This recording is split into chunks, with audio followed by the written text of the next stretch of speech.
IELTS seminar. And tonight, as you all know, is listening, the listening section of the exam, and we'll be talking about some components in the listening exam as well as the different tasks that are involved and how to kind of hopefully help some of you if you're taking the exam later on,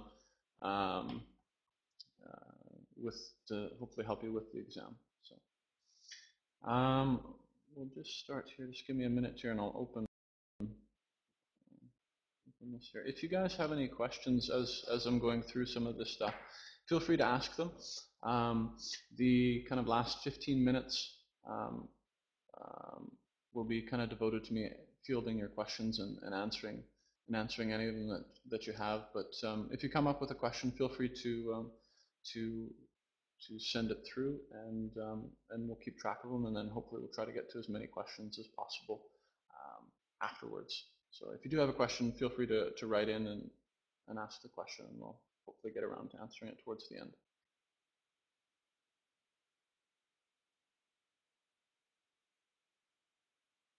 Okay, so now can everybody see the presentation that's in the main window there? Okay, great. All right, so I'll be going through some slides and some basics with IELTS listening and basically some tips.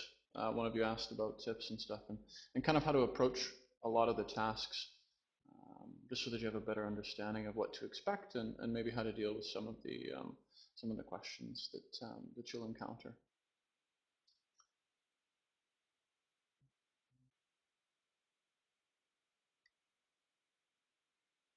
Okay, so we'll just start with going through the basic exam format for those of you that aren't aware of it, so that you can be a little bit more comfortable with it. Those of you that have taken any Cambridge exams, in some respects it's very similar to some of them.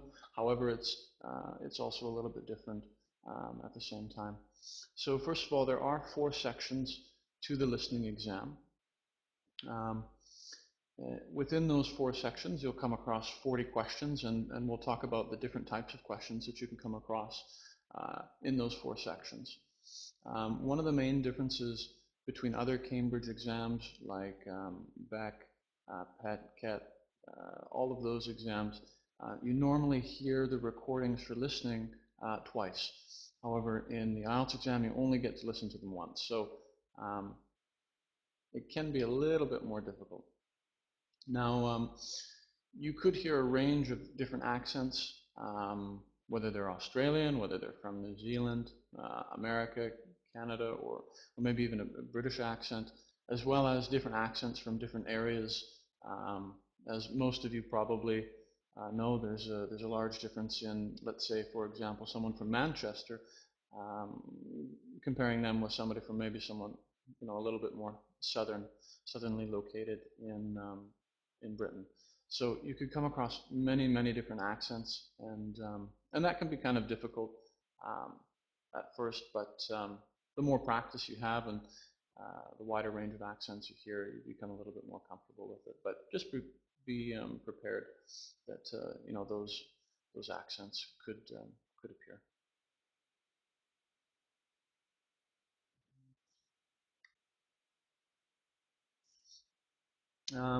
Additionally, the exam is 30 minutes long.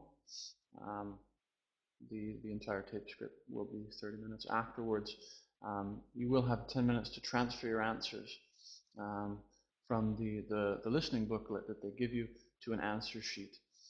Now, it's very important that you do fill out these answer sheets properly, because if you make any maybe spelling mistakes or grammar mistakes in filling out some of the questions, you will be penalized and you can get them wrong. So making sure that you're always capitalizing proper nouns, things like that. Also, if things are in a table, in a heading, those need to be capitalized as well. Now, some things that are allowed in terms of spelling and grammar is basically, some of you may know that there's differences in spelling. So, for example, someone from North America may spell color C-O-L O-R. However, the British spelling is different, and both of those choices are accepted. So it is an international exam. However, they do accept spellings that are different, that are recognized internationally. Each question that you put on the answer page and get correct is worth 1 mark. Dasha, yes, that's exactly what I mean. So both of those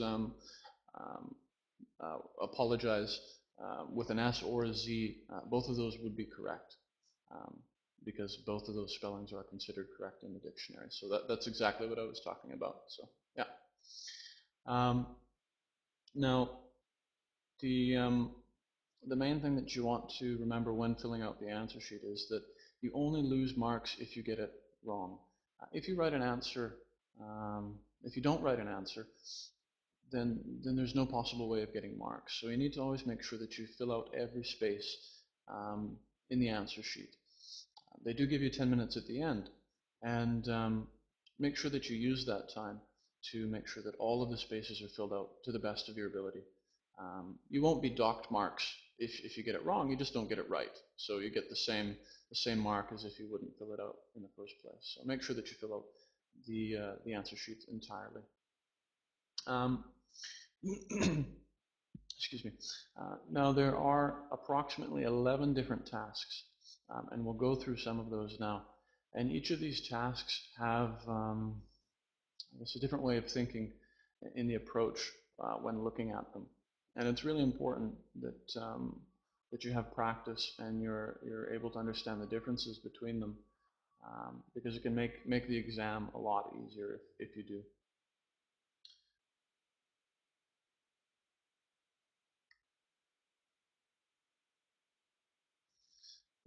Okay, so now I mentioned earlier that there are 4 sections to the exam.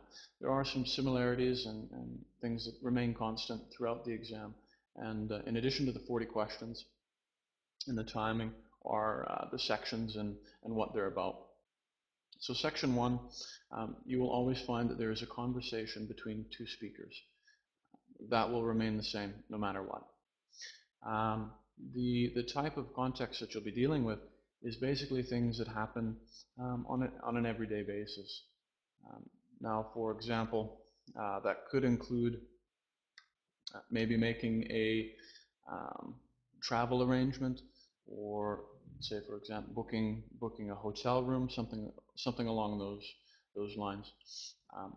You'll notice that in section 1, a lot of times they give names, they give numbers, and it's really important that you know, even though it sometimes sounds a little bit silly, but just basic pronunciation of letters and numbers, because in a difficult situation like the exam that you're probably going to be taking, it's important that you're clear in your understanding of those sounds that are pronounced differently sometimes.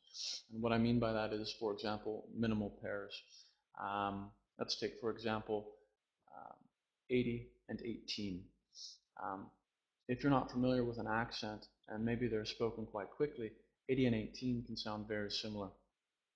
So by having classes and practicing those different situations, you're better suited to deal with section 1, because spelling, numbers are a common theme that come up in section 1, and even though they're quite simple, they can be quite difficult to handle.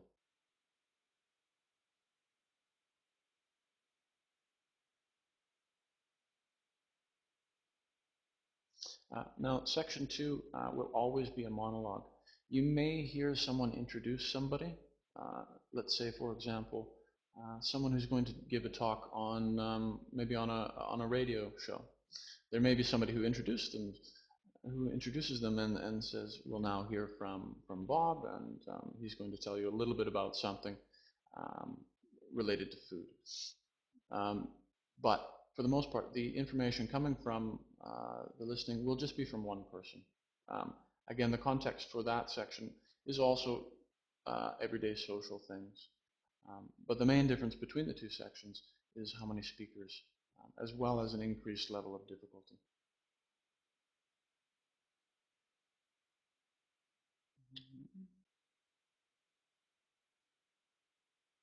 Okay, now moving on to section 3. This one is a little bit different in comparison to 1 and 2. It is a conversation between usually 2 main speakers, but sometimes there may be even 3 or 4 people involved in the recording. And it will always be related to educational or some type of training context. Possibly, maybe there will be a professor who will be discussing maybe a project with a couple of students.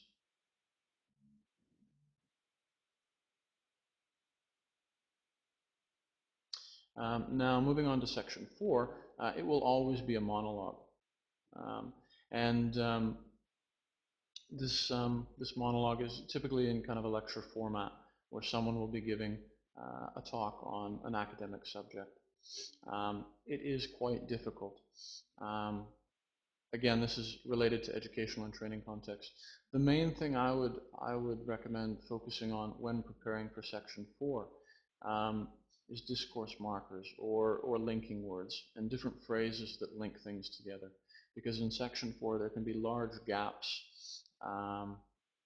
where no answers are given, and if you can't follow along and how things are being linked together, it makes it incredibly difficult to pick up on an answer because the vocabulary is also much more difficult in section 4.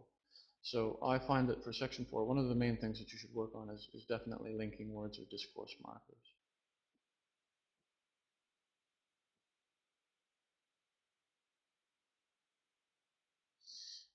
Now moving on to some different types of questions that you could come across. You'll notice on the PowerPoint presentation that there is an example on the right-hand side of what they could look like. Now the first one, multiple choice, is relatively straightforward. It can come in 2 different, I guess, formats. One, as you can see on the example here, where there's a question, and there are 3 possible answers. You could also have to add 3 possible sentence endings.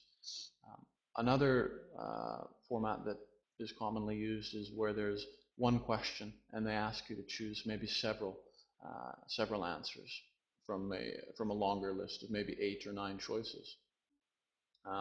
But when proceeding through multiple choice, you can basically do it the same way. When dealing with any question in a listening exam, you should always use the time that they give you to prepare for these questions. Between each section there is a 30-second gap, and between sets of questions within each section there's also a 30-second gap to look at these questions and to check your answers afterwards. And during these periods of time, you should always be focused on the questions that they've asked you to look at, and you should always start preparing for those questions. If you don't use that preparation time effectively, you will find yourself at more of a disadvantage. So make sure that when they give you time to prepare for questions, you always prepare for them. And when doing multiple choice questions, what you should focus on is trying to come up with synonyms for possible answers. So for example, we can see here in the example, in the library, George found. We could think of some synonyms for maybe found. So for example, came across, or different synonyms such as that. Or maybe some synonyms for brochure, such as leaflet. Or maybe some synonyms for newspaper. Maybe broadsheets, as a couple of examples. So when you're preparing for multiple choice, that's usually something that you would want to deal with.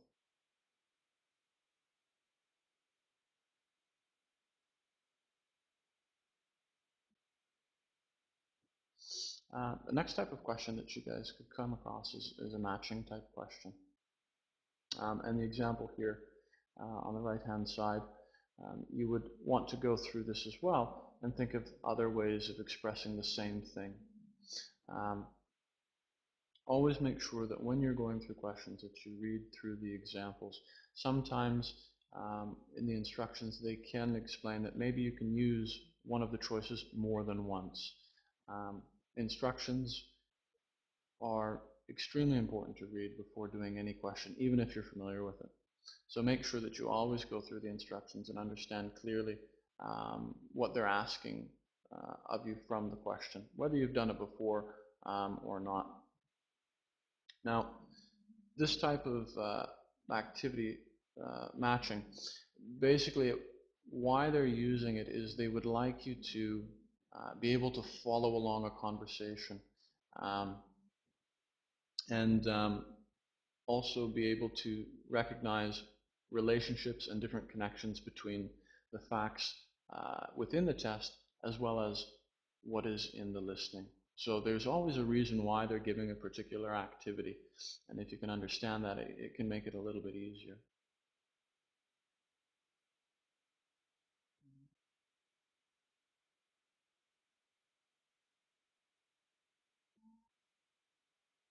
Okay, so moving on to the next one, labeling. Now, labeling can take many different forms. The example that I've chosen here is labeling a map, but you could label many different many other things. Maybe a diagram, such as maybe a piece of equipment like a blender or something like that. Maybe a plan of a building, so a floor plan. Maybe a map of a town or an area like this here. In the previous questions that we looked at, multiple choice and matching, there was some language given to you, so it is possible to listen and be able to pick some things up. However, when they give you a picture like this, a map or a diagram or whatever it is, there's very limited amounts of vocabulary that are included with them.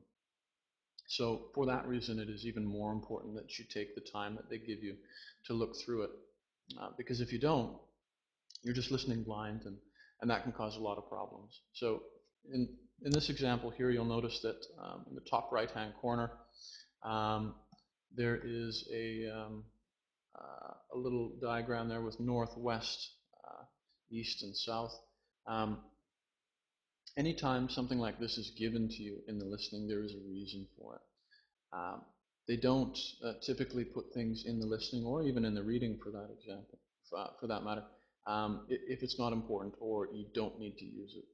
So in this case, with the agricultural park example, you can probably guarantee that they will be using directions such as north, maybe they'll say southwest.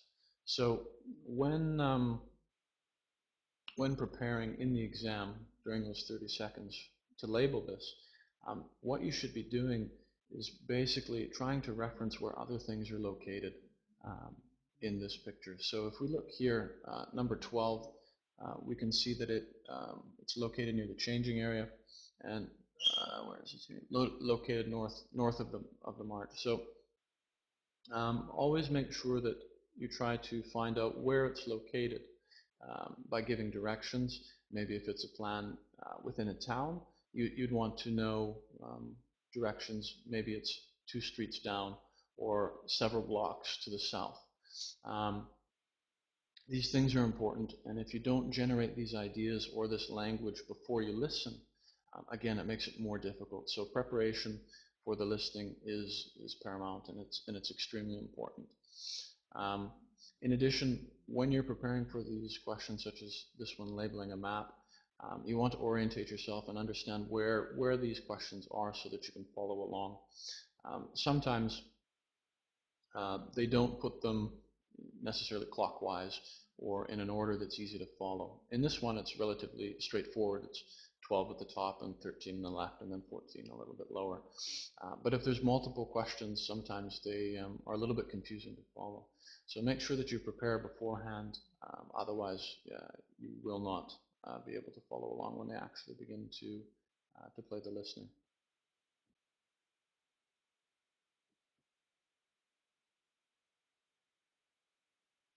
Okay, so the next type of activity here is completion activities. Now, completion activities can take many different forms. There's lots of different ones. So for example, you could have to fill out a form. note completion. There's many different ones that you may have to fill out, as well as summary completion, a flowchart completion. There's many different completion activities.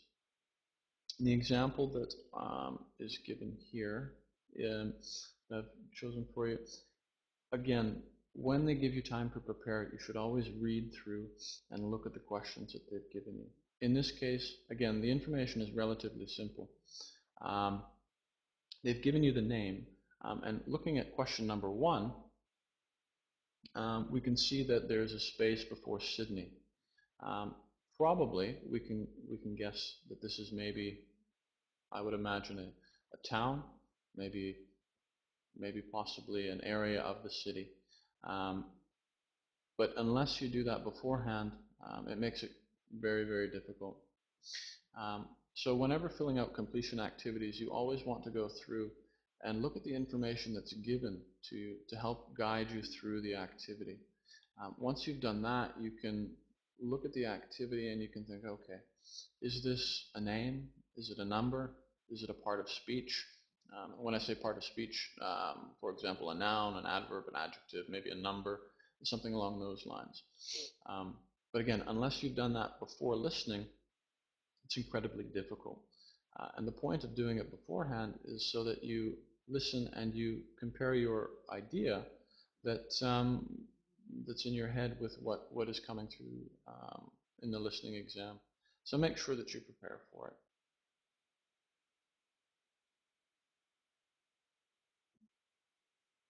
Okay, now here we have another completion activity. And again, if we look at the example, number 11, the museum closes at something p.m. on Mondays. Just from the question prompt, we can understand that this is probably the time. And we should probably take a guess of what that time might be beforehand. Now then, when you're listening, all you're doing is either confirming that your guess was correct or if it was wrong. And if it was wrong, then changing it appropriately to what you think it should be. Now, just give me a second here to go down and. Okay. One important thing to remember when doing completion activities, and sometimes you have to write a few more words, is that contracted words aren't tested. So, for example, if they say don't, this would be a contraction. So, do not, and these are not counted. Also, hyphenated words such as, let's take for example, full-time, which would be full with a hyphen and time. This would only be counted as a single word. So some of you have mentioned, I noticed in the chat, about spelling and things like that. Full-time would just be counted as one word. So these little things are important to remember when filling in these blanks. On top of spelling, of course.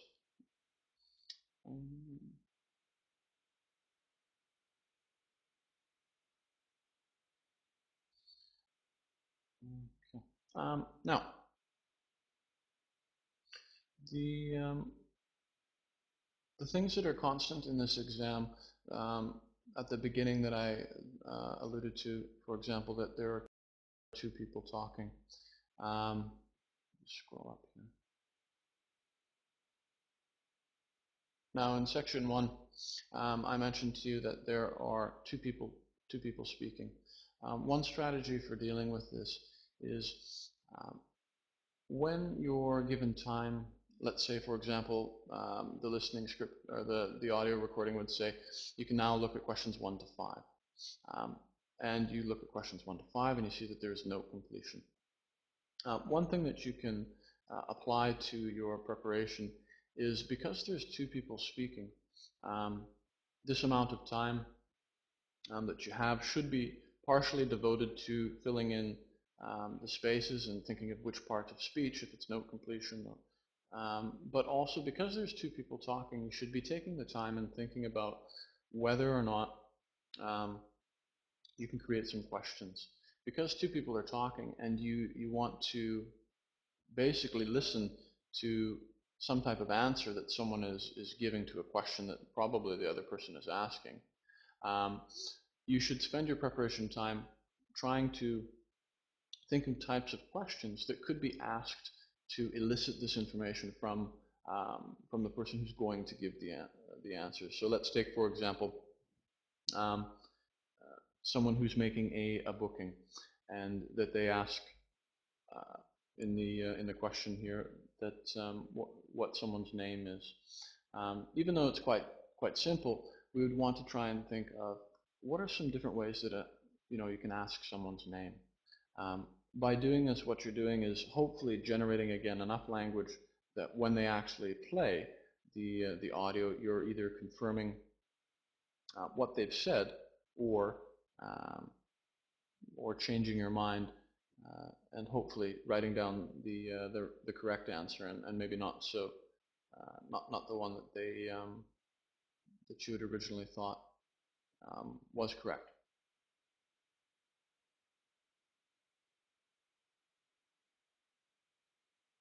Okay. Now, shortly here we will be having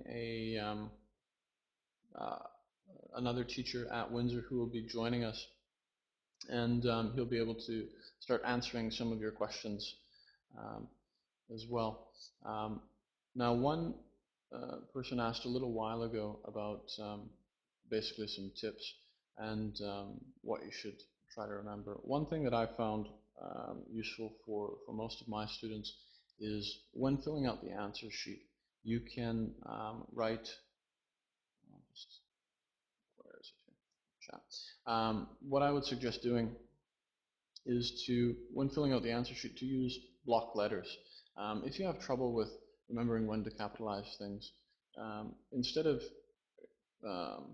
writing down the word and worrying about whether you've capitalized it or not, you can write with large letters, something like this, instead of worrying whether you have capitalized a word or not. By doing this, hopefully you can avoid some mistakes in capitalization. So this is one thing that I found helpful for most of my students when they're filling out the answer sheet, is to write everything in large capital letters.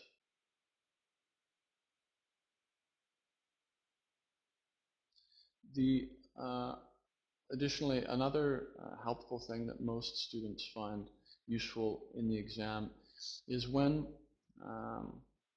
in the exam they ask you to look at the answers, or sorry, to look at the questions and prepare for them. You do so, but after the sets of questions that they give you, so for example, let's use section 1. They'll give you 30 seconds to look at, for example, questions 1 to 5, and after those questions have been listened to, they will give you an additional 30 seconds to check your answers. What I would suggest doing is to use this time to go on to the next questions. Typically, when they ask you to look at the sets of questions and check them, I don't always know as if this is the best approach.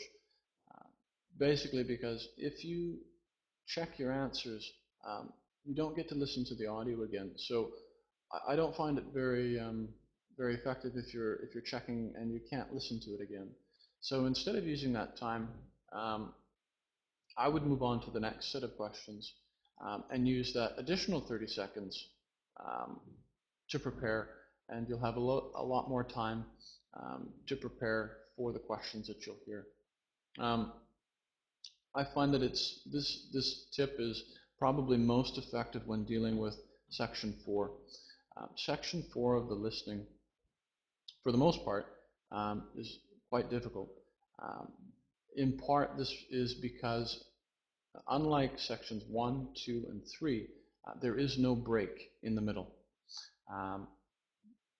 to look at half of the questions. So when section 4 begins, they do not give you any time in between to look at half of the questions like they would in section 1 or section 2 or even section 3.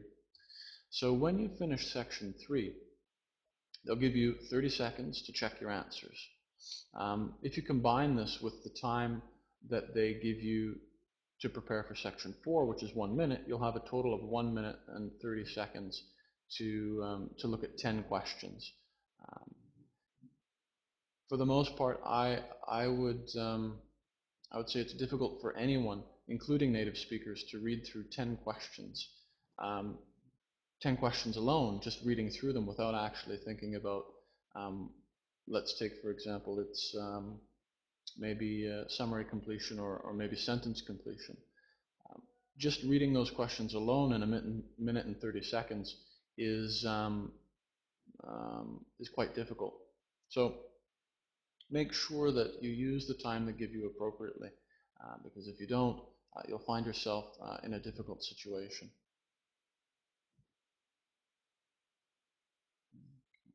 I'll just go back to...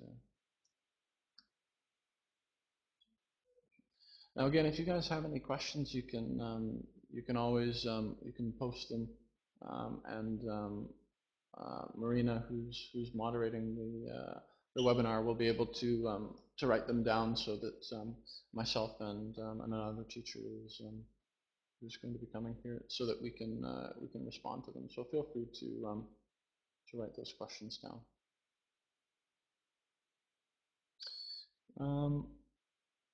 So there's one question here related to academic and the general module. In terms of listening, there is absolutely no difference. Listening is the same whether it's academic or whether it's general. So you'll find that the preparation for that can be done similarly whether it's academic or general. You'll find, for those of you that have registered for the webinars that are coming a little bit later in the week, so tomorrow and the following days, you'll notice that there are more differences in reading and writing, and those in some of those cases they're very very different. But for listening, there's absolutely no difference, so you can prepare for those equally.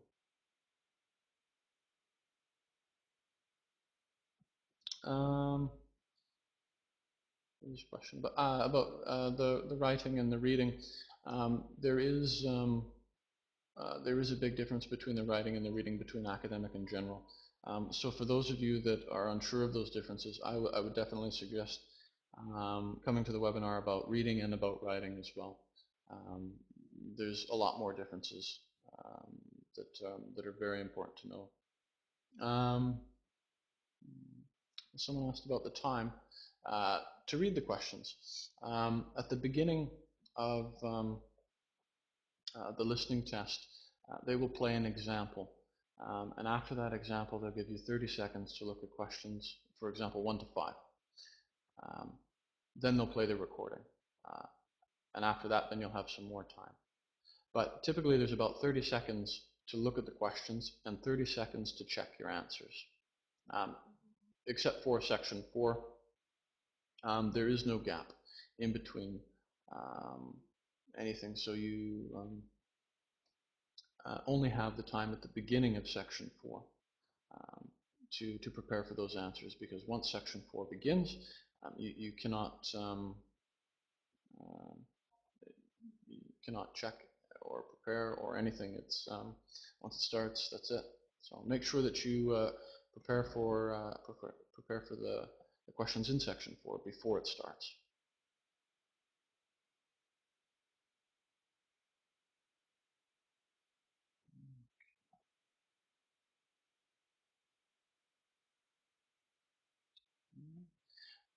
And are there any other questions that anyone has here?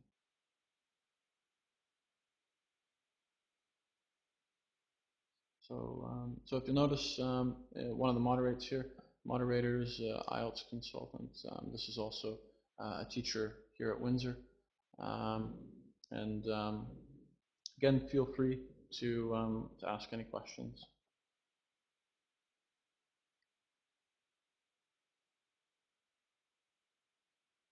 Okay. Now, one question is about how many questions there are in each section of the listening. And if I'll just go back in the presentation here. 1 second.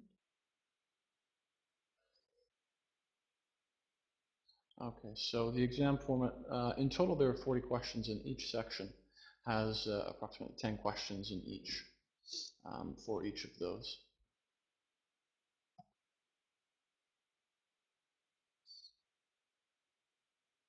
Section 1 would have 10, Section 2 would have 10, and so on until the 40 questions are played.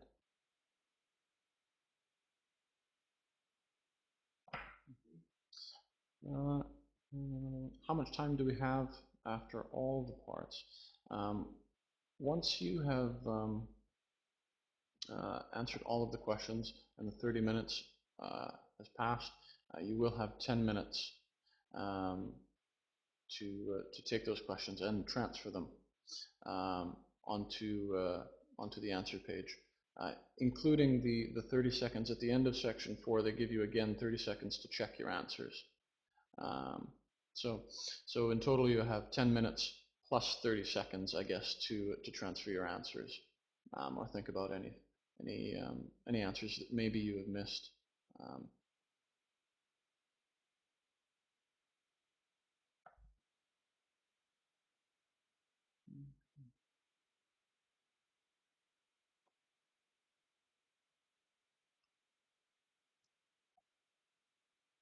So we have a question talking about the map. Okay, let's go back here to the example. Okay, so now the map, when you're dealing with a map or a diagram, you can deal with them the same way. However, as I mentioned before, it's really important that you generate the vocabulary that you think should be used in the map or the diagram beforehand. Now, in this case, the map, as I pointed out before, there's some directions in the top right-hand corner of the map. These directions would probably be used in the listing as they've included them in the question. So when dealing with, let's say, for example, question 12, we would want to think of what type of language we can use to explain to someone maybe where number 12 is in relation to the information that is around it. So if we look to the west of number 12, we can see the grazing area. So when you are actually listening, you would probably hear the speaker explaining that next to the grazing area, or directly east of the grazing area, is such and such area. Or maybe north of the marsh, there is such and such area. So when preparing for these questions, make sure that you think about where these are in relation to the other information that's given. Does that kind of answer your question regarding the map?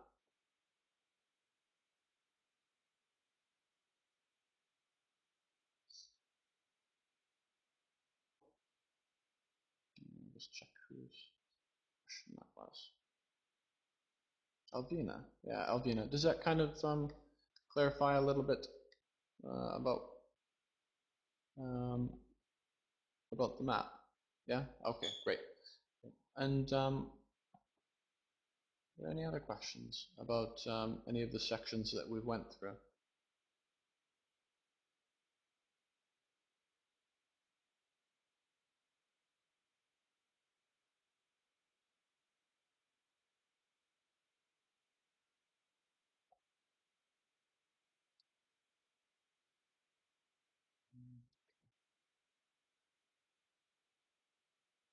Okay. Thanks. Okay, great. Now, for those of you that have a pen and a oh, 1 second, where is it? Oh, there we go. So those of you that have a pen and a piece of paper handy, I'm going to try a little activity with you to hopefully help some of your listening skills a little bit. Earlier on, I mentioned to you that one thing that can be difficult is minimal pairs different numbers and different spellings of things. So what I'd like you to do is, oh, there's it here.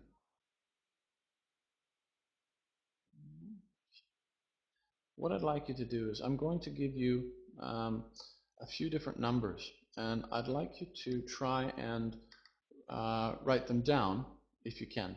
I'll try to speak as quickly as possible so that it's a little bit more difficult for you. As soon as this, oh, 1 second here, this is, wait for this to load.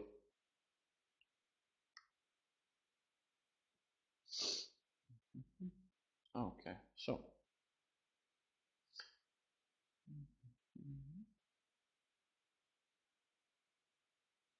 okay, so if you have a piece of paper and a pen ready, I'm going to give you some numbers, and I would like to see if you can write them down in the correct order. So here they are: 60, 16, 15, 50, 13, 30, 14, 40, 17, 70, 18, 80, 19, 90.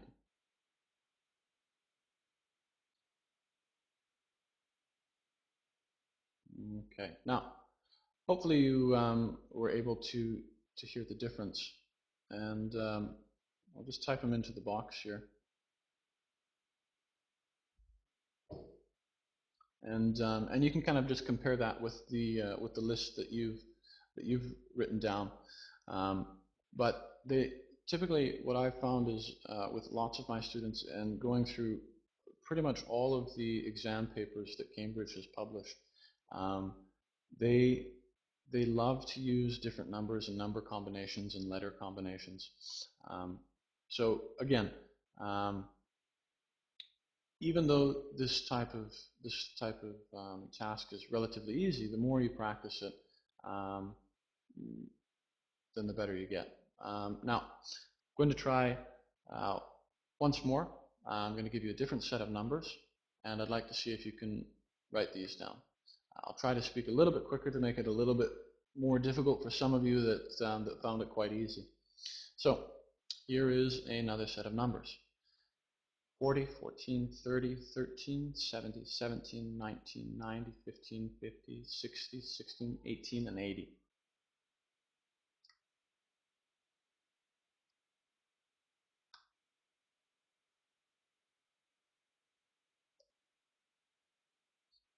And there's those numbers. It is a little bit difficult, but in the exam they can go quite quickly. They like to use a lot of credit card numbers. So as you know, a credit card number would have 16 digits.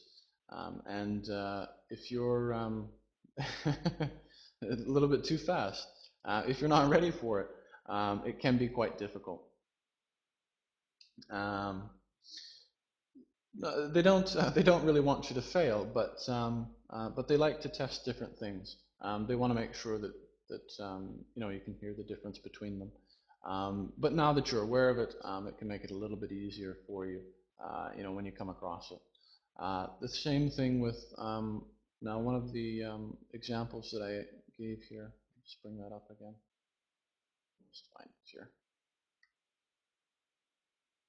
So now, for example, this one here, the completion activity, the form completion.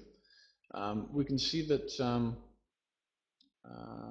here the name is given, but typically what they'll do is when they give a name, they will also spell it, and they will try to make sure that they use a lot of different letters. So most of you, I think, that are here, let's see, I think everybody here is from Russia. Oh, and some from the Ukraine. Sorry, my apologies. So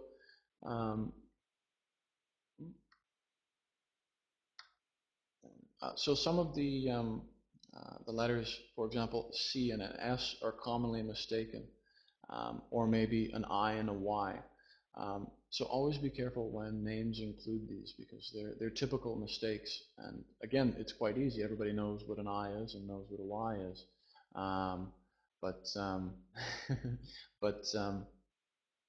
if you practice it, then you'll be better prepared.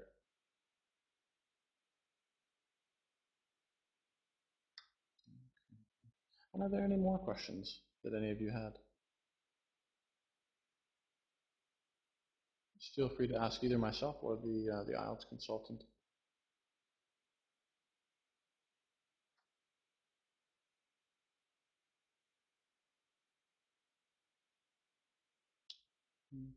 So Pavel asked, what books do you recommend?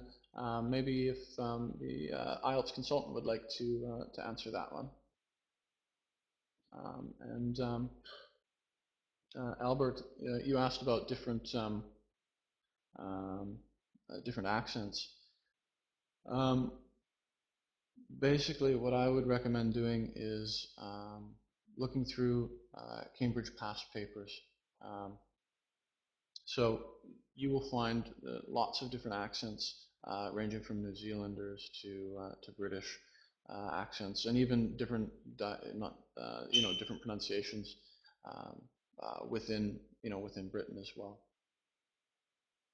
So again, because Cambridge actually publishes the exam and works with IELTS directly in creating it, I would suggest using IELTS listening.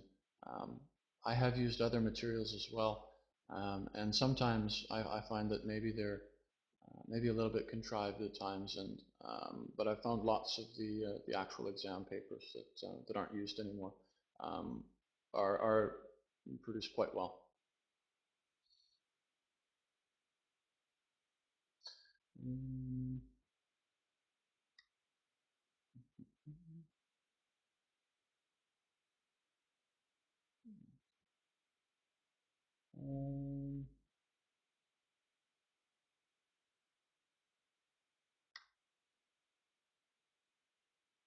No, you won't need to actually identify any accents. You won't have to label an accent of where they're from. But it's important that you can still understand what they're saying, whether the accents are a little bit different. You should be able to hear those differences.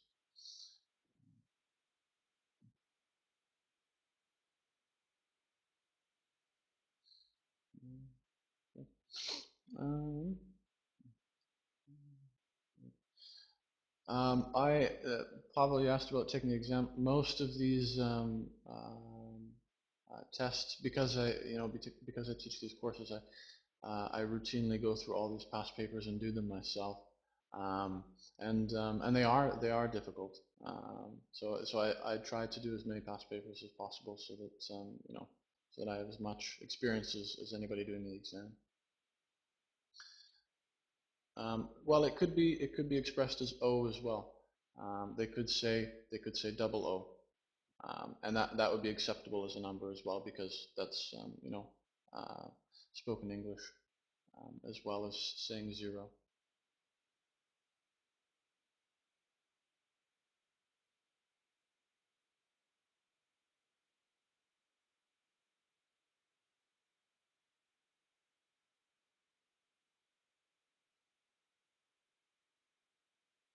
So what was it? The number is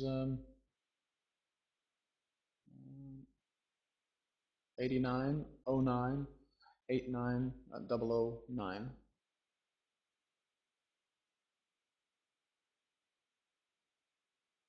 Is probably how I would say it. Yeah.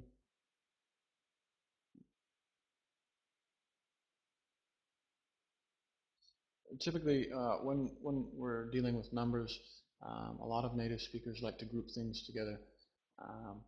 So when you're actually hearing these numbers, they probably won't say them individually.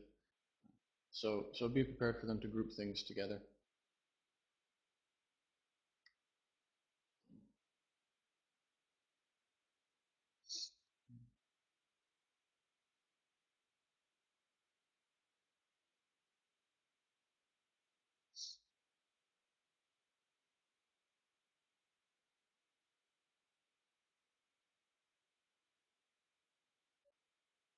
Are there any other questions?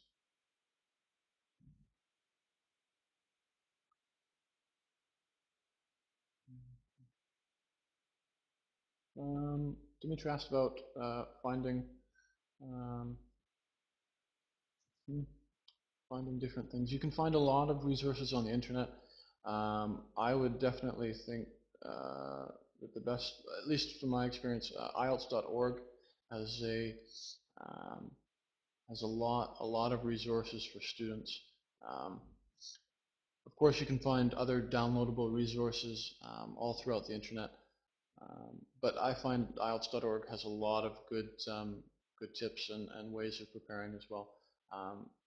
Of course, Windsor has a lot of classes as well that can be beneficial to preparing, but exam practice really is just that. You need to practice it and prepare for the exam. It's very practical in what you need to do. Now, if you want more practice for the exam, you can also, sometimes, myself included, when I'm doing any exam preparation, it can be a little bit difficult to motivate myself. The school, Windsor School, has mock exams on the weekends that you can come to, where you can do a full exam, listening, reading, writing, and speaking, and you can come away with a mark, and you'll kind of understand where you're sitting before you actually take the exam. So if you really need the real practice without spending a lot of money on the exam, you can always come to Windsor and do mock exams on the weekend to get extra practice time in as well.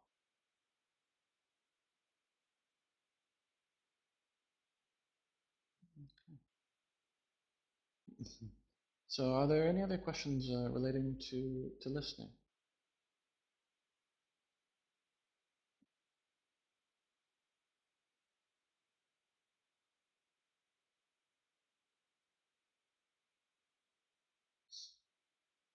Okay. Now, just as a reminder, obviously Windsor does have a lot of classes that you can partake in. If some of you I noticed are from Ukraine or maybe in different areas of Russia, we do offer Skype classes as well, which can be just as much, I guess, to your benefit as having a class face to face. So we do offer a wide range of classes for you to Skype classes. No, Skype classes are not free. They no, offhand, I don't personally know. If you'd like, you can always contact Windsor. You can call them directly. We'll have, maybe Marina can give you their number. But we do Skype classes, and they are, I think they're reasonably priced anyways. For the most part, you can do a lot of the preparation through Skype as well. It offers, well, with technology, a really good way to study if you can't come into Moscow. Now, tomorrow night, Wednesday and Thursday, we'll also be having some more webinars. Tomorrow night will be, I believe it's reading with one of our teachers, Marcus. Following night will be writing with another teacher, another Jason. It won't be me. It'll be a different Jason. We have a couple here. So the webinars will cover each section throughout this week. So I'd really encourage you to definitely come and see some differences in the reading and the writing. There's some very large differences between general and academic as well. So make sure that you come tomorrow night and the following 2 nights after that. And yeah. So I'd like to thank all of you. There's quite a few of you here. And I'd like to thank all of you for coming and listening to a few things about listening. Again, definitely tune in tomorrow night and the night after for the differences between the writing and the reading. They can be quite difficult. But, yeah, so it was very nice to kind of meet all of you guys. And if you guys have any questions about IELTS or English in general, feel free to contact Windsor. There's lots of people here who can help you before you take your exam. So thanks.